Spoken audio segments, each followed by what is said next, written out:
Hello, YouTube. It's me, John Avenger, once again. I know this is kind of unorthodox, but I am unorthodox. I'm doing a review of a movie that came out back in 1994. It was made in 1990, though, because you could tell by the freaking low budget that they had. It's the Car 54, Where Are You movie. Yeah, this was bad. This was not anything like the show. Like, it's not funny, most of it. Like, the last 15 minutes are probably the saving grace of watching it, because I'm like, a lot of the comedy didn't work for me. The slapstick is all wrong. The dialogue is all wrong. There's sex jokes in there that were never in the show. It's miscast. You have Francis Muldoon and Gunther Totti, who are not played by Joey Ross and Fred Gwynn. Instead, they're played by John C. McGinley, good actor, and David Johansen, but they're not Gunther and Francis. They're just not. Sorry. Francis in this movie is instead of being shy, he's just like neurotic and just runs away from things. Yeah, sounds familiar. And in this movie, David Johansen, may he rest in peace, because he passed away a few months ago. He's playing Gunther Totti, and he makes him sound like Harvey Firestein. He's like, I'm from New York, and I'm gonna do this thing all the way through. That's his voice for the whole movie. I'm dead freaking serious. He sounds like Harvey Firestein. That's not how Gunther talked in the original show. And by the way, in this movie, they're not from the Bronx like in the show. They're from Brooklyn. Would have been fine if they were from Brooklyn, but they're not. They're from the Bronx. I saw the show all the way through, guys. I'm not stupid. Also, you have Lucille here, played by Rosie O'Donnell.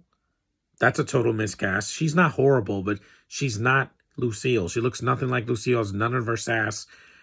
It's just Rosie O'Donnell. She sounds new from New York, but that's all I can say. You got Fran Drescher. I love seeing her there, but she's not a character from the show. Always gorgeous to see. You have Nisby, Russell. You have actors from the original show that make a cameo or they're supporting roles. You have Nipsey Russell, he plays the captain here. Instead of Captain Block, you got Captain Anderson. And then you have Al Lewis as Leo Schnauzer. Why is he here?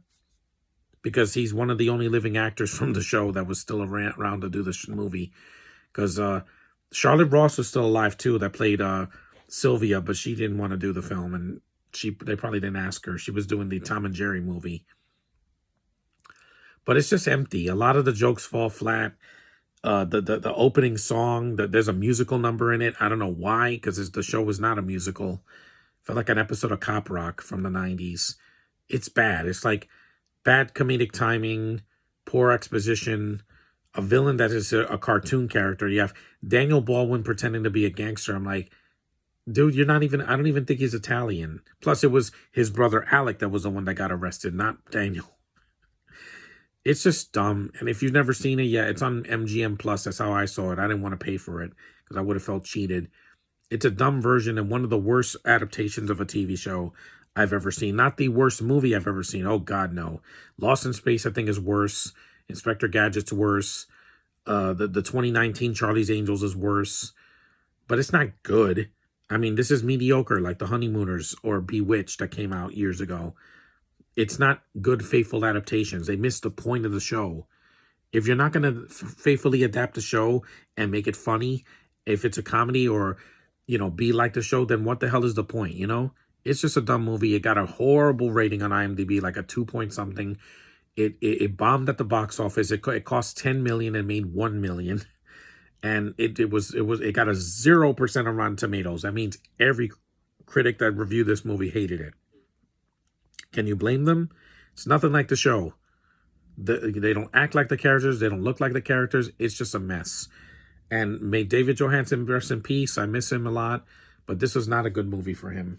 It was much better as the villain in Mr. Nanny. At least he was having fun there. Here he sounds like Harvey Firestein.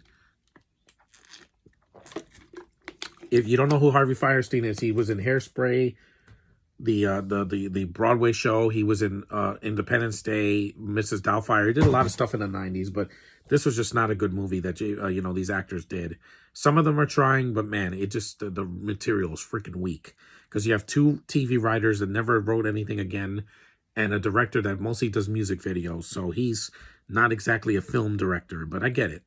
Anyway, stay away from the Car 54 movie. Just see the show. It's way funnier. You'll get more laughs out of any episode of that than this garbage movie. So thanks for watching me again, guys. Acknowledge me. And I will see you tomorrow doing a podcast for Godzilla vs. Monster Zero. Hopefully that'll turn out right. See you later.